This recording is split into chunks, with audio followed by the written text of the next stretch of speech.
హనుమాన్, క్రిష్ లాంటి సూపర్ హీరోల కాన్సెప్ట్లు ఇండియాలో పేలాయి. మున్నార్ మురళి కూడా బానే ఆడింది. కానీ ఇంటర్నేషనల్ రేంజ్లో ఒక ఇండియన్ సూపర్ హీరో దూసుకెళ్తే ఎలా ఉంటుంది? అదే వారణాసితో నిజం కాబోతోందా? వారణాసి సూపర్ హీరో మూవీ అని ఎక్కడా చెప్పలేదు. రాముడు ఉండబోతున్నాడు, శివుడిని రాజమౌళి చూపించబోతున్నాడు. అంటే ఇదో డివోషనల్ ఎమోషన్ ఉన్న సినిమానే. కాబట్టి ఇదెలా సూపర్ హీరో మూవీ అవుతుంది? ఈ ప్రశ్నకి హనుమంతుడే సమాధానమిచ్చేలా ఉన్నాడు. ఫస్ట్ సూపర్ మ్యాన్ హనుమాన్ అని ఆ మధ్య హనుమాన్ మూవీ టీం ప్రచారం చేసుకుంది. అలాంటి ప్రచారాలు ఇక్కడ లేవు. కానీ వారణాసి మూవీ అంతర్జాతీయ స్థాయిలో ఫస్ట్ ఇండియన్ సూపర్ హీరో మూవీగా మారేలా ఉంది. అదెలా? ఏ కోణంలో?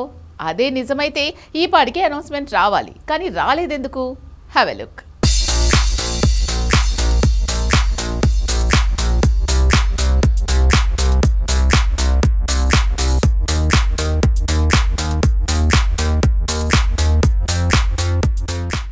Super man, Spider Man, He Man, ఇప్పటి వరకు వీళ్ళందరుండే అవెంజర్స్ సినిమాటిక్ యూనివర్స్ ఇవే మనం చూసాం. ఇలాంటి స్టాండర్డ్స్ లో ఒక ఇండియన్ సూపర్ హీరో వస్తే ఆల్రెడీ వచ్చాడు. గతంలో బాలీవుడ్ నుంచి క్రిష్, మలయాళం ఫిల్మ్ ఇండస్ట్రీ నుంచి మున్నార్ మురళి, టాలీవుడ్ నుంచి హనుమాన్ అన్ని హిట్టే. కానీ ఇండియాలో మాత్రమే దుమ్ము దులిపాయి. హాలీవుడ్ సూపర్ హీరోలు మన దేశాన్ని షేక్ చేసినట్టు, వరల్డ్ మార్కెట్ ని కుదిపేసినట్టు ఒక్క ఇండియన్ సూపర్ హీరో కూడా ప్రపంచాన్ని షేక్ చేసింది లేదు. అదే ఇప్పుడు సూపర్ స్టార్ చేయబోతున్నాడు.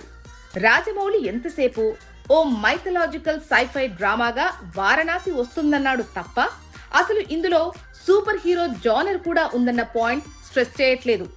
వాంటెడ్ గా ఇది దాచిపెడుతున్నారా, లేదంటే కావాలని అందరి ఫోకస్ అటువైపు పడకుండా సూపర్ హీరో కాన్సెప్ట్ ని హైడ్ చేస్తున్నారా? ఈ డౌట్లు రావడానికి రీజన్ ఇందులో మహేష్ బాబు సూపర్ హీరోగా కనిపించేందుకు కావాల్సినంత స్కోప్ ఉండటమే. రుద్రుడిగా, రాముడిగా, శివుడిగా ఈ మూవీలో 3 పాత్రల్లో మహేష్ బాబు కనిపించబోతున్నాడు. అందులో రాముడు, శివుడు దేవుళ్ళు. కానీ రుద్రుడెవరు, తనేం చేయబోతున్నాడు అనే విషయంలో క్లారిటీ లేదు. విలన్ అప్పచెప్పిన ఒక వస్తువు తెచ్చేందుకు కాలంలో ప్రయాణించే ఒక యోధుడిగా, బౌంటీ హంటర్ గానే కనిపిస్తాడు అనే ప్రచారమే జరుగుతోంది. కొద్ది వరకు ఈ పాత్ర హాలీవుడ్ మూవీ ఇండియానా జోన్స్ లోని ఇండి పాత్రతో పోల్చేదిగా ఉంటుందని రాజమౌళి తేల్చాడు. కానీ సూపర్ న్యాచురల్ పవర్స్ తనకు వస్తాయనే విషయం ఈ సినిమాకు గ్రాఫిక్స్ వర్క్ చేసే టీం తన సైట్ లో పెట్టుకున్న స్టోరీ లైన్ తో తేల్చింది.